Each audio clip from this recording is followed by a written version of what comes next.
Hey, Tech Guide Ninjas here. Hope you're having a good day today. So today we're going to look at how to create and use filters in Gmail.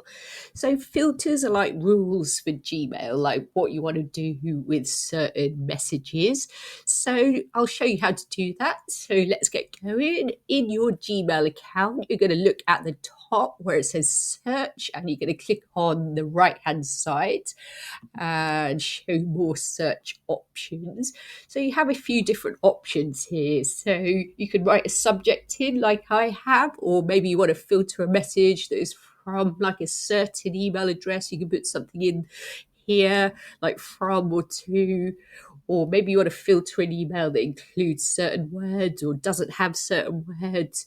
You can also filter emails of different sizes and that maybe have attachments, things like that. So for today's tutorial, I'm going to create a filter for emails with word proofread in it.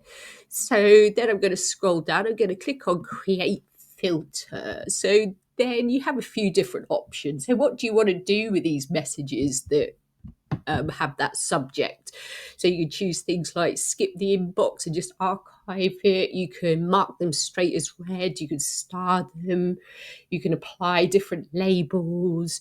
You can get them to automatically forward or automatically delete and never send to spam. Or you can even set up like an automatic reply using a template you've set up.